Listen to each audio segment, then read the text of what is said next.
The Father Martin's relapse segment highlights key portions of his video discussing relapse as a process rather than an event.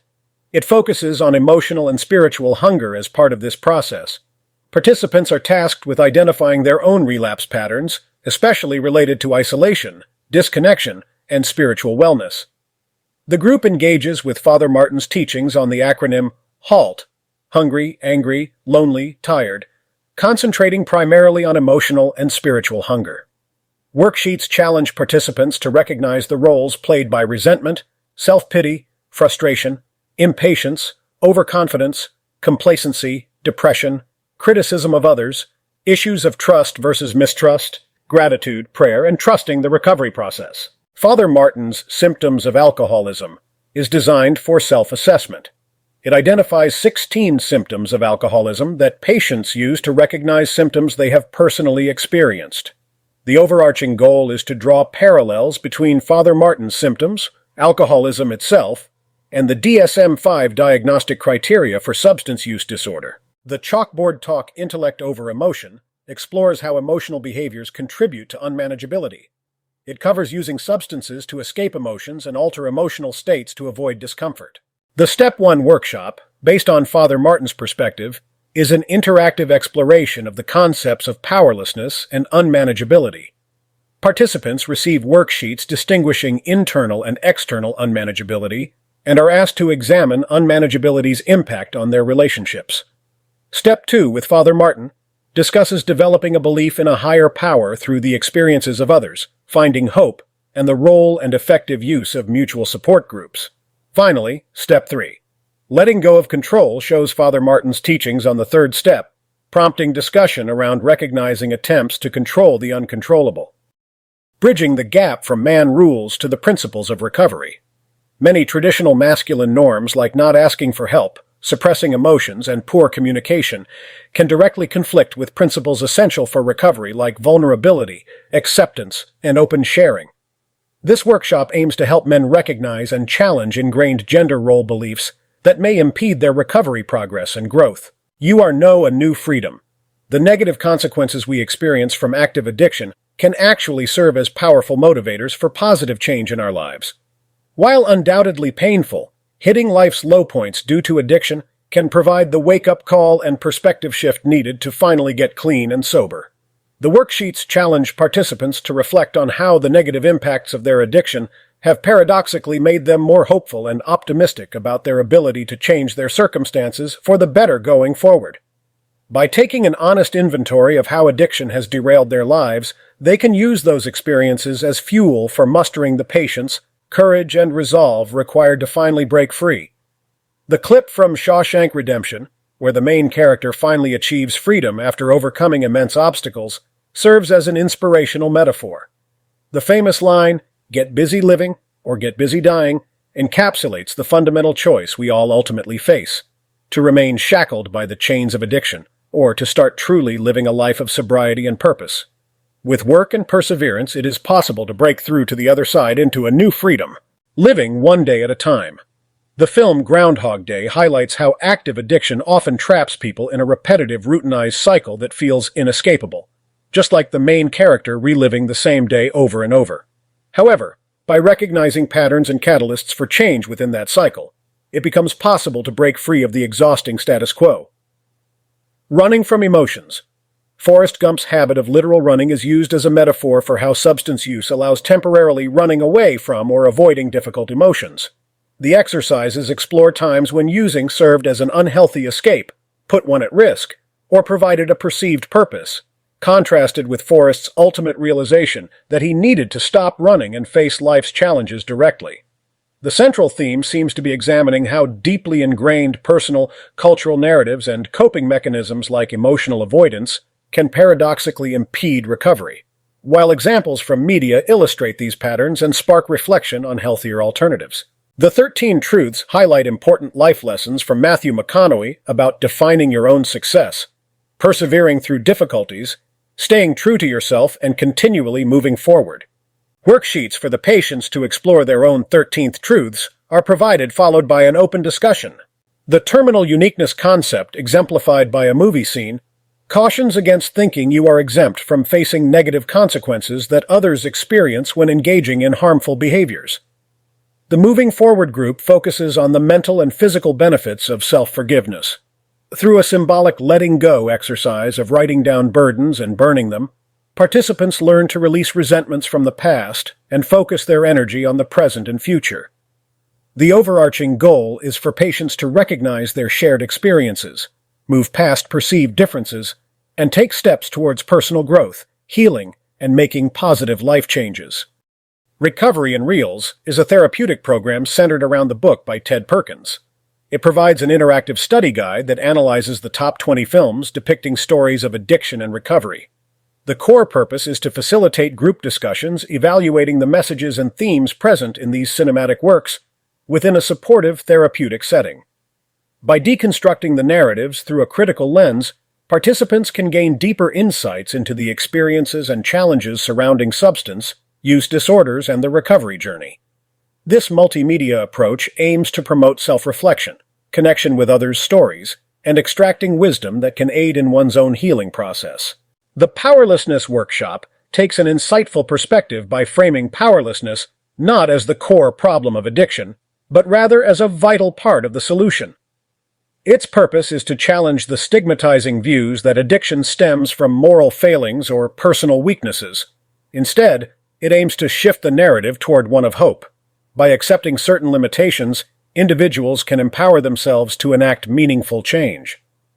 The workshop provides a safe space to confront the harsh realities of addiction, while simultaneously nurturing the self-compassion and resolve needed to foster lasting recovery. Participants are guided to recognize their powerlessness over the disease itself as the first courageous step in regaining control over their lives. The Pleasure Unwoven discussion group takes an in-depth look at the disease model of addiction, directly addressing the question of whether alcoholism qualifies as a disease state. Insights are drawn from a featured movie, which highlights key points made by Dr. Macaulay about the persistent, compulsive use of substances despite negative consequences, a tragic hallmark of impaired decision-making in end-stage addiction. The group explores how genetic predispositions, reward pathway circuitry, memory encoding, stress responses, and diminished choice all interplay in the development and continuation of addictive behaviors. Participants complete a worksheet to gain self-awareness about potential genetic influences, early activation of their reward systems, entrenched addictive memories serving as primary coping mechanisms, and stress-induced craving triggers that compromise willpower. Ultimately, this multifaceted approach aims to destigmatize addiction by reframing it as a chronic brain disease, not a moral deficit. Participants come to understand themselves not as bad people trying to get good, but sick people trying to get well. The Recovery Support Tools Workshop provides an invaluable resource for those on the journey of addiction recovery. Its primary objective is to equip participants with a comprehensive toolkit of resources designed to facilitate and reinforce their path towards healing and sustained sobriety. This interactive session highlights a diverse array of helpful applications and platforms, including 1. Chalk Talk, an app for accessing online recovery meetings and fostering community support. 2. Meeting Finder, locates nearby 12-step meetings based on one's location. 3. Calm, guided meditation and mindfulness exercises to promote emotional regulation. 4. 24 hours a day, daily motivation and affirmations tailored for those in recovery. 5. Sober Tracker, empowers individuals to monitor and celebrate milestones in their sobriety. 6. Big Book and NA Basic Text Apps, digital versions of essential recovery literature. 7. Just for Today, inspiring readings and reflections for daily contemplation. 8. Hazelden App, multimedia resources from a renowned addiction treatment center. 9. Guided mindfulness meditation apps, cultivating present moment awareness. By exploring this selection of tools, participants gain access to a powerful support network, relapse prevention strategies, and self-care practices, all within the convenience of mobile applications. The workshop nurtures a comprehensive approach to sustained recovery. This powerful session guides participants through the intricate relapse process using Terence Gorski's clinically validated 15-stage model. However, rather than a dry academic overview, the facilitator humanizes the concepts through candid personal narrative. vividly depicting the internal experiences, distorted thinking patterns, and overwhelming emotional turbulence that addicts grapple with at each stage of relapse. Participants bear witness to an intimate dialogue between the facilitator's sober self and addictive self, externalizing the inner conflict at the heart of addiction. This rhetorical device offers unprecedented insight into the addict's psyche, allowing attendees to develop strategies for recognizing, understanding, and combating the enemy within. The facilitator's first-hand accounts movingly illustrate how seemingly small missteps like emotional avoidance or lapses in self-care can insidiously escalate into a full-blown return to addictive thinking and high-risk situations. From the initial stages of anxiety and denial to the pivotal crisis points and ultimate loss of control, no stone is left unturned. By courageously sharing vulnerabilities from their own struggle, the facilitator cultivates an atmosphere of profound empathy, hope, and motivation for change. Participants gain a roadmap for interrupting the relapse process, along with the reassurance that they need not walk the harrowing path alone. Achieving emotional sobriety is widely recognized as a cornerstone of lasting recovery from alcoholism and addiction. This innovative workshop explores strategies for navigating the turbulent emotional landscapes that can trigger cravings, discomfort, and potential relapse if left unaddressed. Going beyond mere physical sobriety, participants learn to take an active role in managing their thoughts, behaviors, and emotions in a conscious, intentional manner. The core premise is that true freedom lies in liberating oneself from the involuntary control of transient emotional states. Borrowing wisdom from Father Martin's philosophy of applying reason over unbridled emotion, the workshop equips attendees with cognitive behavioral tools to maintain perspective and equilibrium. Through thought-provoking exercises, they develop self-awareness about their unique emotional patterns and triggers. A set of worksheets allows for personal reflection, providing structured avenues to identify, accept, process, and share one's emotional experiences in a healthy way. Participants walk away with tangible coping strategies for achieving emotional sobriety, the ability to feel their feelings fully while responding with mindfulness rather than compulsivity. No longer at the mercy of emotions, those in recovery can cultivate inner stability to create the emotional sobriety foundational for lifelong wellness. The Music and Recovery Workshop harnesses the powerful therapeutic potential of music as a means of self-expression and emotional processing. This innovative approach recognizes that the profound lyrics and melodies of songs often resonate deeply, articulating the human experience in ways that transcend words alone. In an interactive group setting, participants are exposed to a curated selection of music spanning genres and eras.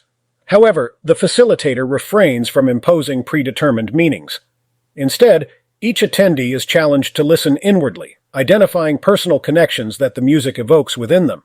For some, a song's lyrics may validate the struggles and triumphs they've faced on their recovery journey. For others, the raw emotion conveyed through the melodies provides a cathartic release for feelings they've struggled to communicate. The workshop creates a safe, non-judgmental space for participants to share what the music symbolizes for their unique narratives. By using music as the universal language, this innovative approach allows group members to access and articulate aspects of their inner selves that may have previously remained inexpressible. It promotes self-awareness, validation, shared understanding, and healing through creative expression. The Recovery Grid is a comprehensive self-evaluation tool designed to holistically assess and cultivate wellness across 4 interconnected domains: social, biological, psychological, and spiritual. Its purpose is to empower individuals to proactively build positive capital in each area, laying the groundwork for lifelong recovery. In the biological realm, the focus is on stress management, treating co-occurring mental health issues like anxiety and depression, optimizing sleep and hydration, exploring anti-craving medications, and maintaining regular check-ins with a primary care provider. Developing this biological capital lays the physiological foundation for healing. The spiritual dimension emphasizes practices like prayer, meditation, gratitude, humility, and radical honesty with oneself. Cultivating these assets nurtures connection to something greater, providing meaning, purpose, and accountability. On the psychological front, participants develop their capital through therapy engagement, emotional intelligence, managing cognitive distortions, and nurturing self-worth. This self-work facilitates growth, insight, and emotional regulation. Finally, the social capital component assesses one's support system, ability to trust, and capacity for healthy relationships, romantic, platonic, and professional. As highly relational beings, fostering positive social capital is vital.